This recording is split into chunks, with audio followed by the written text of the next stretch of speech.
Hello, Burlington. I'm Mayor Mary Ann Mead Ward, and this is Burlington Matters. This is our second episode of the show, and I'm delighted to have two folks from City Hall with us today to talk about the city budget.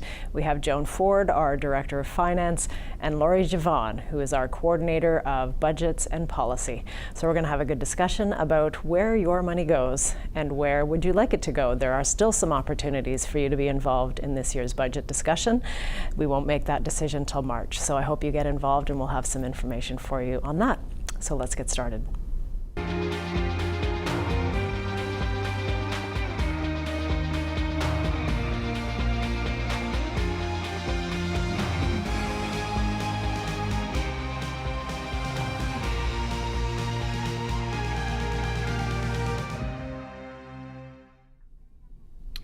Well, hello, Burlington, and thank you for joining Burlington Matters today. We have Joan Ford and Laurie Javon, city staff, who are going to walk us through the budget. So let's start with you, Joan. Where are we at in our budget discussions? Well, we have presented the budgets to council, both the operating budget and the capital budget, and that was last week. And now we are starting the engagement process as well as the review and approval by the budget by our committee of the whole meeting of council, and then ultimately it will go to council for approval. So we have some opportunities where people can have their say. Can you walk us through those? Do you have those dates for us? So, most certainly. So we are having a delegation night on February 4th, where members of the public can come and make delegations on both the operating and the capital budget. We also have February 7th all day during the day for that to happen as well. We are having a telephone town hall, and you are hosting that, thank you, Mayor, on February 7th in the evening. And we're doing an in-person town hall on February 11th in the afternoon at Central Arena as well. And then there will be other opportunities through ward events. Some of the ward councillors are also having events as well. And certainly residents can always contact their mayor or ward councillor or you. I know you've been very accessible in answering questions over the years that I was a councillor for folks that wanted to know a little bit more. So this is the operating budget and the capital budget book. So we review all of these. Council reviews all of these every year. And right now the tax rate increase, if council doesn't make changes, is at 3.99%. So Laurie, walk us through what the process to change, add, modify that would be. Yes, so council has two opportunities to meet with city staff in an event that we call our council information session. So we just had the capital one last week, and the operating one is coming up on Tuesday. And so that event is a meeting where council members can meet with city staff, ask questions, and learn more about what is included in the budgets. Following that meeting, we ask them to complete what we call a budget action request form, or a BAR form. And that is where council members can propose amendments to the budgets as they are presented, and those would be compiled and put into the day that the council actually reviews the budget, either the capital budget or the operating budget. And those amendments would be voted on by all of council. If they're voted and successfully passed, then they become an amendment to the existing budget. And I know a lot of us are starting to populate our forms already with change items, either additions or deletions. I've told folks that I'm looking to get from 3.99 down to 2.99%, which means finding $1.6 million in the budget. So, so that's a big task in front of us. What we don't want to see, and what I certainly don't want to see, is cuts to frontline services, cuts to things that people care about, or cuts to human resources. I think our city staff, we have 1,580 city staff, you're two of them, who do outstanding work for our community, and our council knows that we wouldn't be able to deliver service without our staff. So we have to treat our staff fairly on cost of living increases and those kinds of things. So aside from those, we have to look other places to make adjustments to the budget. So Joan, why don't you walk us through some of the big drivers in terms of what's making the increase go to 3.99 this year? Certainly. So our first step is to maintain services. So the services that the residents enjoy on a daily basis, it is our goal to maintain services in the budget. And in doing so, we've presented a budget to maintain services at 2% tax increase, which is in line with inflation. Then we add on to that our infrastructure renewal levy, and that is a 1.25% tax increase for infrastructure, and that is to renew our aging infrastructure on a go-forward basis. We also have a business case that is presented to council to improve transit service, so improve the reliability, the frequency of our transit service. That adds another 0.64%. And then finally, we have two other small business cases for council to consider, and that is for a paratransit operator for a new handy van, as well as another bylaw enforcement officer. So with all of those business cases presented to council in the 2% to maintain budget, we end up at 3.99% for the city's portion of the tax increase. So that gets blended. So Lori, walk us through what the actual tax impact is of the three different sources of taxes. Absolutely. So your tax bill is really divided up into three different ways. We levy for the City of Burlington, the Region of Halton, as well as the Boards of Education. So the city collects a portion of the taxes, and when blended with the Region of Halton's increase, which they just passed their budget last week at 1.9%, the overall tax increase to your bottom line property taxes is 2.45%. And that works out to roughly $20 per 100,000, something like that. It's $19.99 per 100. Per $100,000 of your property assessed value. And that's partly because education taxes have been flat for many, many years. Correct. I think there's been no increase there, and there was zero increase at Halton for a while, but that's starting to change.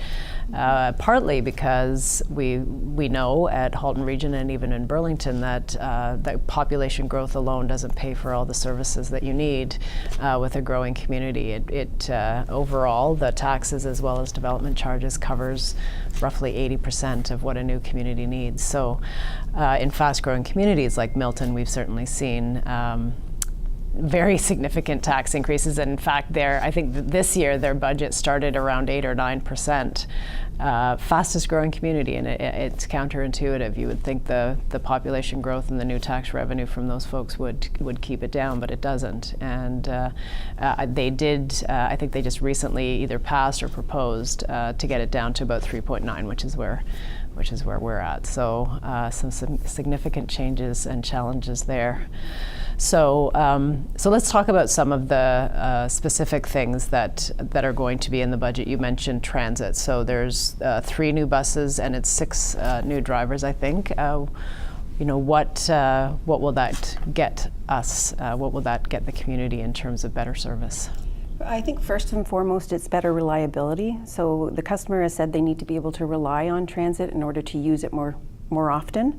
The other matter that they're trying to deal with in transit is to improve the timing for when the GO trains arrive so that the buses can meet the GO trains. And the province is increasing the frequency for GO trains to 15-minute service in both directions in Burlington. So that is one of the ways that they attempt to use the 6 drivers.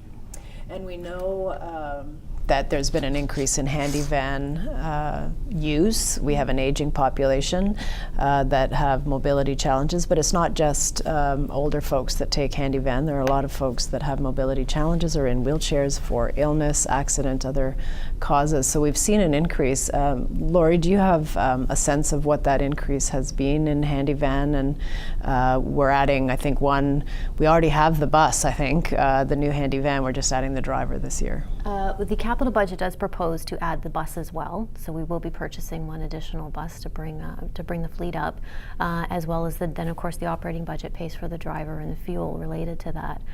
We have seen a lot of wait lists for people on handy van, and so the motivation behind this business case is to really reduce the amount of time people have to wait and how far in advance people have to book the handy van to be able to use it. So let's talk about some of the other sources of revenues, because property taxes pays for what percent? About 65%. So we do have other sources of revenue, and since we've been talking about transit, one of those sources of revenue is the gas tax that we can allocate to. There's provincial, there's federal funding. Walk us through what those funding pots are, how we qualify, how we get more of that funding for things like transit. So in transit, we have the provincial gas tax, which is dedicated to transit, and it's about 2.3 million per year that we receive. It's based on ridership as well as some population-based information. We currently have been using about $1 million in the operating budget to support transit, and about 1.3 in the capital budget to buy the new buses, repair and renew our existing buses. And the proposal in the budget before council is to reduce our reliance on that $1 million in the operating budget so that we'd have more funding for capital to renew our aging fleet. In addition to the provincial gas tax, we have federal gas tax as well, which can only be used to renew our infrastructure, and 25% goes to transit to help with their capital infrastructure. And then of course we also have transit fares that help support the operating budget as well. And so we bring in roughly how much of the budget by transit fares? That was an excellent question. You're going to look it up for me. Look it up relatively quickly just to get an idea for you. And while you're doing that, just for the folks at home, we recently the previous council changed that allocation of ratio of funding to roads to transit to try and give more funding to transit. It was 80-20, I think, and now it's 75 still to roads, a lot of that, but our buses use roads as well, and 25%. Correct. To transit. Yeah. And the revenues from transit fares are about $5.5 million, and so the net budget for transit is about $13.3 million. So all those other funding sources come. So there's subsidy. Now we've certainly seen from some of our transit friends, Burlington for Accessible and Sustainable Transit, and other citizens groups that have gotten together have looked at how our transit compares in terms of per capita investment. We're still somewhat on the low side, I think, even with that subsidy, and probably even still, I would guess, even after this investment, should that go through. Mm-hmm. So we've got a lot of work to do there on transit. Let's talk about the bylaw officers. So I know this was something that I heard a lot about as councillor for 8 years, the need for more bylaw enforcement. We had for the longest time 5. I think are we still at 5? Yeah, we're still. So we proposed to take us to 6. So we have a proposal for 6. So we have 6 wards in the city, and currently we have 5 bylaw officers, and they work sort of Monday to Friday, 9 to 5. We don't have evening and weekend coverage, which became a constant source of discussion at the doors, where people said, "You don't think people break bylaws on evenings and weekends?" So adding 1, what will that do to our bylaw service? Adding the 1, should that go through in this budget year? Go ahead. So it will definitely bring it up to 1 per ward, but I think more than that, it will provide some after-hours service, so they can vary their schedules and allow for some evenings and or weekend service. Generally, that's been done through a call-in service, and only been responded to as the need exists. So this will help improve kind of the service delivery on the non-prime hours, being Monday to Friday. Yeah, and I should make clear to folks that there is that call-in service. So when staff are aware that there's a persistent problem, noise, let's say, they can call in, or if there's a serious issue that is about to occur after hours or weekends, we have a dispatch. So our bylaw officers will go out on a per call basis, but for a lot of things, we're also working with the police, the local police, and there's a partnership that's been in place very successfully for the last couple of years to deal with. A lot of it starts with noise complaints, but then it morphs into other things that are not within the purview of our bylaw officers. People, vandalizing or people behaving in public in ways that they shouldn't, and things like that. So we have an opportunity to chip away at in this budget at bylaw, which I know is something our community cares very much about. What are some of the other things in the budget that you think there might be flexibility for council to try and reduce the impact this year? I know you brought forward some things during a discussion. Let's talk about some of those. Lori, do you want to? Sure. So some of the council has asked us for some ideas of what it would take to bring the budget down to a smaller tax increase. We had a staff direction proposed to us recently asking about a 2%, a 3%, and a 3.25% tax increase. So we did prepare a memo to council at that time outlining some options. One of those options could be the removal of the loose leaf collection program, which currently costs the city about $450,000 a year. So that is a program that is offered by Halton Region in a way through your garbage collection. You would have to bag your leaves, but since we do feel it's a bit of a duplication of service in that way, it was one of the options that we did present to council as a potential service reduction. Have you heard anything from the community since that? It's just starting to be discussed, and maybe after this show we're going to get a lot of calls about loose leaf. Right. We do have a Get Involved Burlington page where you can leave your feedback on the budget and ask questions, and one of the questions we have had raised so far relates to that service and a resident's concern about the loss of that loose leaf collection, given especially public probably south of the QEW has a lot more tree canopy, a lot of leaves to bag. So there is a concern there from residents about the loss of that service.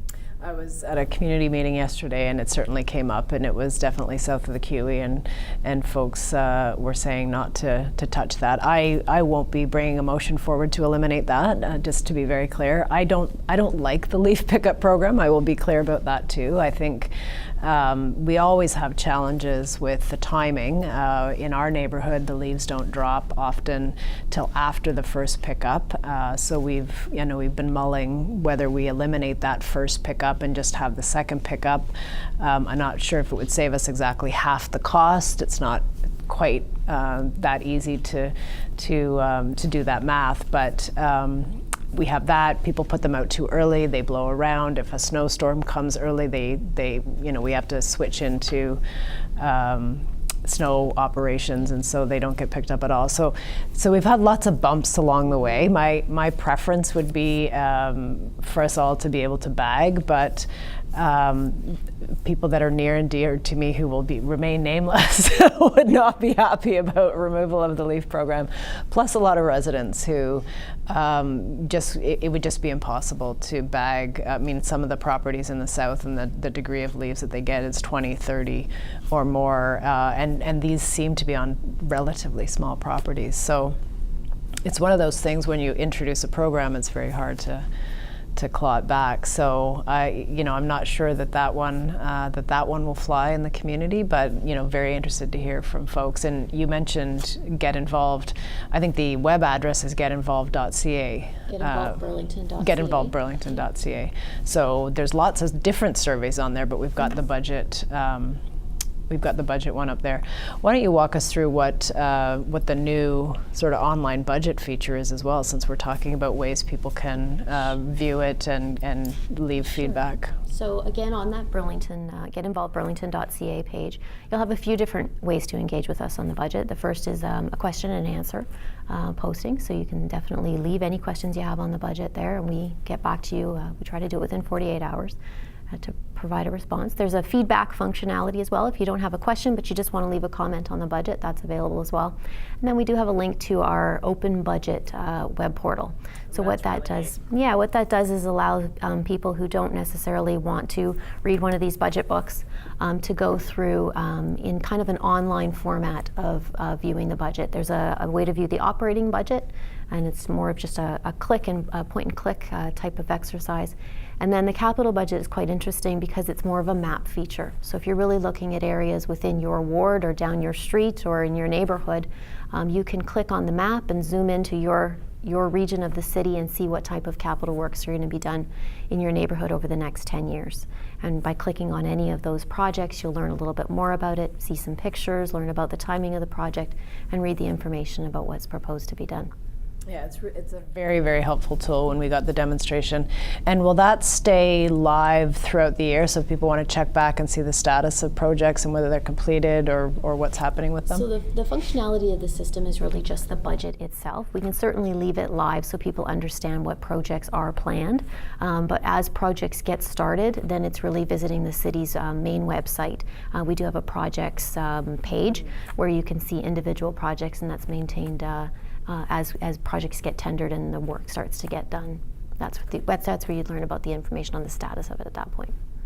So we've talked about leaf pickup. What were some of the other items that staff had suggested might be possible considerations to reduce that tax impact? Yes, so some of the items that were provided to committee for their consideration were the new capital items. So our philosophy is that we need to maintain the assets we have today. We have almost $3 billion worth of assets, and we need to ensure that they're maintained on a go-forward basis to continue to provide the service that they meet. So when we looked at the capital budget, we said, well, maybe we should look at any new items that are being proposed, because that would just add to our inventory of assets and therefore require additional funding in the future to renew. So some of those items included a turn lane in the downtown to remove a turn lane, as well as the last phase of the Elgin Promenade, which is a pedestrian kind of walkway that connects to the Centennial Bike Path. Those were two examples. And the Elgin Promenade, which I've been a huge supporter of downtown, it's a great feature. It's walkable. It's very wide, and it's intended to be for both cyclists, for pedestrians. We could program it if we wanted to. I picture booths and farmers market along the stretch. It's really intended to connect the Centennial Bikeway, which starts at Martha Street, all the way over to Elgin. That one leg, though, which is from Martha to Pearl, is through a private parking lot. So the path itself is on easements. We have a jet fuel line and a gas line that runs through the downtown, and has for many years. So it can't be developed. So it's a perfect place to put the path, but that last leg through the private property, there's still some negotiations around, how do we make that happen? It would require a reconfiguration of how the parking is set up, so some expenses there. So that's something that I'll be probably certainly looking at to bump or remove entirely, because I don't think we're there yet this year to action that piece. The other opportunity, I think, for that project and maybe some others is looking at those opportunities for government funding. So is there, we haven't seen the latest, the most recent infrastructure envelope being announced from the federal government yet.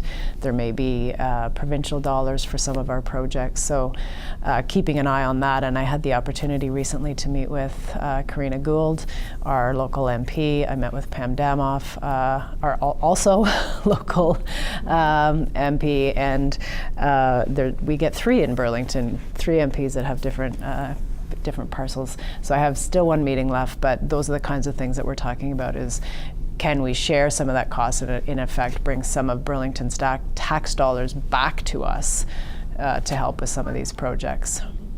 Anything else that you want to talk about in terms of some of the items that are up for discussion to try and get that tax increase down? Those are the 2 big ones that I think that stood out, and we're adding the bylaw. Mm-hmm.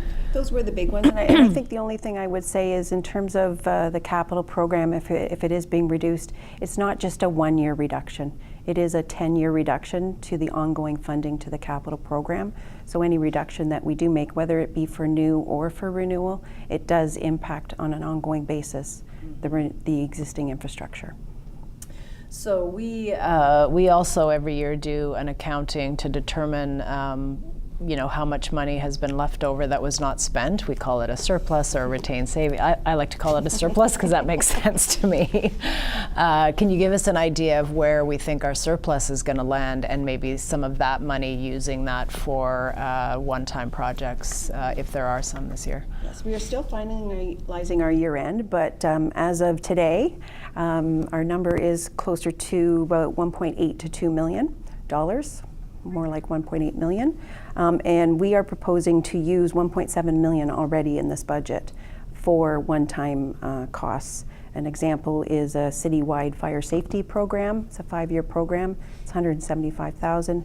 And then another one is implementation of a new enterprise resource planning system, which is our financial and our HR systems, which is about a 5-year program to implement those major systems in the city. So they're a big hit because they're multi-year programs. approach. We also own Burlington Hydro, which has been a great source of revenue. So we get an amount every year from them. Plus, we often get a special dividend when there's good years. Can you walk us through what those amounts are and where they've typically been allocated?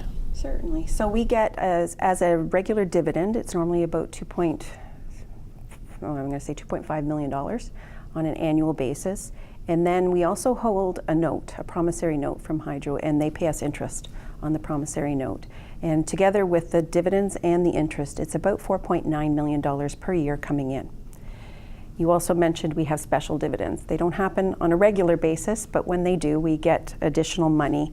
And this past year was $750,000 as a special dividend in 2018. And that's not been allocated. So some of that could be used in our discussions for 2019 budget. So again, it's generally like one-time funding, so you don't want to use it in your operating budget because you become reliant on it, and it's not guaranteed it will always be there. But to a capital item. But to a capital item, it standard. could. Yes, exactly. And so then what we use the money for, so generally it's about $5 million on an annual basis from Hydro.